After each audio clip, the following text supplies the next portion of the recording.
30 гадоў таму за дзень да другога туру выбараў прэзідэнта у Беларусі адбыліся апошнія прэзідэнцкія дэбаты з удзелам Александра Лукашэнкі. В студии присутствует Вячеслав Францевич Кебич, Александр Григорьевич Лукашенко. Я не буду напоминать вам о правилах проведения дискуссии, вы с ними знакомы. У першым туры прэм'ер Кебіч набраў 17%, а Лукашенко амаль 45%. Абодва былі прыхільнікамі збліжэння з Расіяй. Але нелюбоў да ўлады, якую сімвалізаваў Кебіч, была магутнай. Вынік быў практычна перадвызначаны. Я за кого буду голосовать? Я уже, по-моему, давно сказал. Как это вы только не знаете? Только за себя. За тыдзень да другога туру Васіль Быкаў заявіў, што надыходзіць змрочны час панавання камунафашыстоўскіх сілаў. Дэр Шпігель пасля першага туру пісаў, што спакойныя і цярплівыя беларусы, якіх мала абыходзіць вялікая палітыка, мінулы чацвер далі маху і прагаласавалі за тое, каб кіраўніком дзяржавы стаў шарлатан. Хаця тут ёсць нюанс. Кандыдат з трэцім вынікам Зенон Пазняк сцвярджаў, што ў другі тур мусіў выйсці ён і спасылаўся на фальсіфікацыі на карысць Кебіча. Прэса тады сапраўды пісала, як улада выкарыстоўвала дзе-нідзе адмінрэсурс. Але ці быў ён настолькі масавым, каб стварыць розніцу ў 4 з нечым адсоткі, сёння ўжо адказаць немагчыма. Але вернемся да дэбатаў. Яны прайшлі ў жывым эфіры. 6 журналістаў задавалі свае пытанні. Вось, напрыклад, пытанне ад Татьяны Шчэбет з новай штодзённай газеты. Доколе в Беларуси будут преследовать инакомыслящих? И когда перестанут приходить в классик те, кто подавляет человеческое достоинство собственных сограждан? Знішчэнне парламенту, прэсы, пераслед нязгодных пачнецца недзе праз паўгода. На дэбатах жа Лукашенко выступаў як самый демократичный демократ. Что касается инакомыслия, я вам должен сказать, что я людей этих никогда не приветствовал. Я вообще ненавижу людей, которые пытаются придавить людей, которые мыслят иначе. Лукашенко тады панаракаў, што паколькі сам быў ахвярай цкавання ў афіцыйных СМІ, то на сваёй скуры адчуў, што такое быць іншадумцам. Ён раскрытыкаваў чыноўнікаў за тое, што яны хочуць паўплываць на вынік выбараў і агучыў абяцанне. Обещаю, что этого в Республике Беларусь не будет. Адно з пытанняў было і ад нас, ад Радыё Свабода. Яго задаў мой калега Юрый Дракахруст. Уважаемые господа кандидаты, вы оба ратуете за тесный союз с Россией. В этой связи у меня к вам вопрос. С вашей личной точки зрения, каков минимальный объем суверенитета, минимальный набор элементов суверенитета, которые нельзя уступать ни при каких обстоятельствах? Спасибо. Так, Александр Григорьевич. Должен вам ответить весьма кратко, в связи с тем, что я, наверное, перебрал. Я суверенитет объемом не измеряю. Вучыцеся, як можна элегантна саскокваць з важных пытанняў. Чарговае тычылася таго, якім чынам Лукашенко збіраецца да 1 студзеня 95-го года забяспечыць продаж беларускіх трактароў і іншай тэхнікі за мяжу. Было яго тады такое абяцанне. Для того, чтобы запустить предприятие, сегодня надо закупить ресурсы и энергоресурсы. И для этого надо реализовать ту продукцию, которую мы по своему шарлатанству, простите меня, накопили на складах. Не вытрымаў тады прэм'ер Кебіч. Ён патлумачыў, што кіраўніцтва МТЗ увогуле не наракала на праблему са збытам трактароў. Таму незразумела, што сабраўся выпраўляць Лукашенко. Тракторный завод работал все время, работал без перебоя, фактически не останавливался. Выпустил тракторов больше, чем все тракторные заводы бывшего Советского Союза. Сбыт идет как на внутреннем рынке России, так и за СКВ. И поэтому, извините, проблемы этой для тракторных заводов не существует. Лукашенко тады заявіў, што завод стаў выпускаць менш трактароў і вінаваціў у гэтым Кебіча. Паводле Лукашэнкі у лепшыя часы МТЗ прадукаваў больш за 100 тысяч трактароў, а пры Кебічу значна менш. Это бред сивой кобылы. 100 тысяч і 100 трактароў МТЗ вырабіў аднойчы. У 87 годзе. Ад 84-95 завод вырабляў у сярэднім па 90 тысяч трактароў. А давайте глянем, колькі тады выпускалася трактароў пры Кебічы і сёння пры Лукашэнку. Падчас галечы 90-х, як любіць казаць Лукашенко, МТЗ вырабляў, як я ўжо сказаў, па 90 тысяч трактароў у год. У 95-м пасля перамогі на выбарах ён сапраўды наведаў МТЗ і загадаў аказаць заводу падтрымку. А цяпер нечаканыя лічбы. Праз 10 год кіравання Лукашэнкі вытворчасць трактароў упала амаль утрая. Пры Лукашэнку ў 2005 годзе гэта было 42 тысячы, у 17-м 31 тысяча. А ў 2023 лічба крыху вырасла да 38. Ідзем далей. Журналіст выдання «Беларускі час» спытаў пра продаж зброі. Скажите, пожалуйста, так надо нам продавать оружие или нет? Если да, то на каких условиях? Паслухайце, што тады адказаў Лукашенко. Государство должно продавать это оружие, а не несколько, три, по крайней мере, когда мы изучали эту проблему, коммерческие структуры продавали это оружие. Гэта ізноў маніпуляцыя. У той час не было ніякіх камерцыйных структур, якія прадавалі беларускую зброю. Гэта былі дзяржаўныя кампаніі, якія мелі адпаведныя паўнамоцтвы ад ураду. А хто сёння прадае беларускую зброю? Гэта у тым ліку і прыватныя кампаніі. Шмат гадоў гэтым займалася кампанія «Белтэхэкспарт», набліжанага да Лукашэнкі бізнесоўца Александра Певсеева.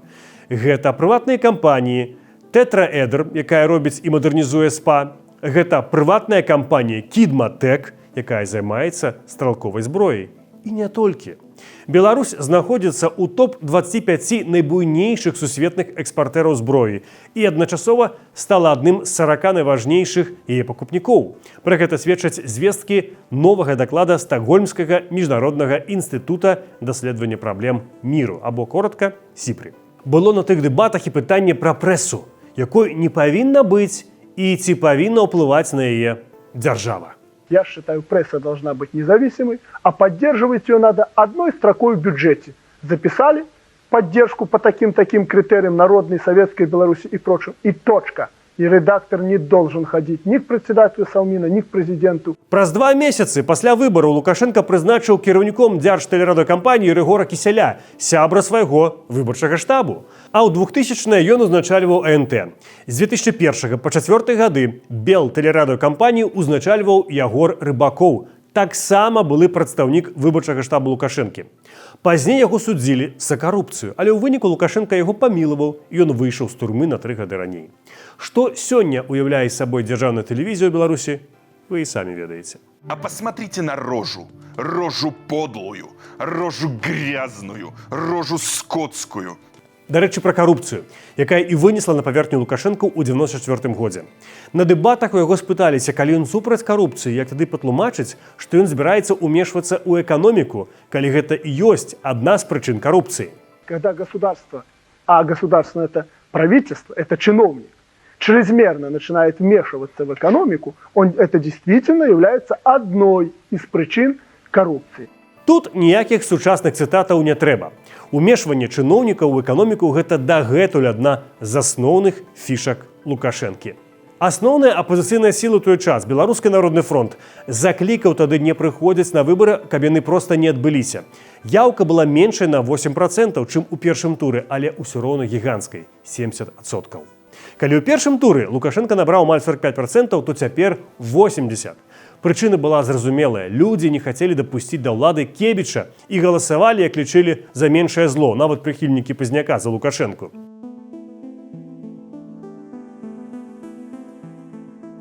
Кебіч за тыдзень да выбараў граў на прарасійскіх настроях у Беларусі. Ён прымаў менскую расійскага прэм'ера Віктара Чарнамырдзіна і галоўнага банкіра Расіі Герашчанку. З імі ён падпісаў пратакол аб ходзе рэалізацыі дамовы аб аб'яднанні грашовых сістэмаў Беларусі і Расіі. Менавіта ў той час фотакарэспандэнт Сергей Грыц зрабіў культавы здымак, як Кебіч у засос цалуе Чарнамырдзіна. Лукашенка ж у апошнія дні перад другім турам працягваў нагнятаць псіхоз вакол сваёй персоны. Перад першым турам ён разам з паплечнікамі інсцэнізаваў замах на свой картэж пад Лёзна. Цяпер ён прыдумаў, што ягоных дзяцей збіраецца нехта выкрасці. Мясцовая РАУС тады выдзеліла ўзброеных міліцыянтаў, якія ахоўвалі ягоны дом у вёсцы Рышкавічы. Рыторыка і метады не змяніліся, напрыклад, у 2021. В планах захват ребенка, одного, второго, как получится, посадим погреб. Кстати, в Гомельской области погреб подготовили. Але ўжо тады, 30 год таму, газета «Свабода» пракаментавала гэта так. Можна уявіць, што будзе, калі Лукашенко стане прэзідэнтам, на ягоную ахову можа не хапіць міліцыі і КДБшнікаў. У чым «Свабода» не мела рацыі. Падчас другога туру Лукашенко галасаваў у Шклове. Журналісты тады апісвалі, як нейкі дзядзька пачаў крычаць яму на выбарчым участку: «Рыгоравіч, налівай!» «Дык нясі!» – з энтузіязмам адгукнуўся Рыгоравіч. Той чалавек праз пару хвілін сапраўды прыбег на ўчастак з пляшкай гарэлкі. але да Лукашэнкі яго ўжо не падпусцілі. Там, дарэчы, адбыўся іншы інцыдэнт. Землякі будучага пераможцы хацелі разабрацца са здымачнай групай БТ, якая, на іх думку, ачарняе Александра Егоровича. У панядзелак Лукашенко правёў развітальны мітынг у Шклове. Вы, магчыма, памятаеце гэтыя кадры, дзе ён просіць людзей не плакаць і абяцае, што ўсё будзе добра. Вдруг не получится, а вдруг я где-то споткнусь, а вдруг я не смогу что-то сделать, хватит нашему уже народу мучиться и терзать. Там ён расказаў, што яму тэлефанаваў Кебіч і заявіў, што сыходзіць у адстаўку. Ужо 20 ліпеня адбылася інаўгурацыя. Тая самая, дзе Лукашенко стаіць пад бел-чырвона-белым сцягам. Добросумленно выконваць ускладзеныя на мяне высокія абавязкі. Хутка Лукашенко стварыў і ўрад, які ўзначаліў Михаил Чигир. Вось так ён казаў пра ўрад да выбараў. Первое, что мы сделаем, укомплектуем правительство, заменим. Может, двое-трое только останутся пока. А так было пасля. З 10 вышэйшых кіраўнікоў, зацверджаных Вярхоўным Саветам, не было ніводнага, хто б не працаваў у ЦК КПБ, Савеце міністраў ці ягоных структурах. Михаил Мясніковіч і Сергей Лінг з каманды Кебіча, тыя, каго Лукашенко хацеў пасадзіць за развал краіны, сталі цяпер яго бліжэйшымі паплечнікамі. Вольтер как-то сказал, чтобы добиться успеха в этом мире, недостаточно быть просто глупым, нужно еще иметь хорошие манеры. Как вам кажется, чего вам больше не достает? Пожалуйста, Францович. По крайней мере, может быть, мне не достает сегодня находчивости. Может быть, мне не достает того нахальства, которое есть у некоторых других.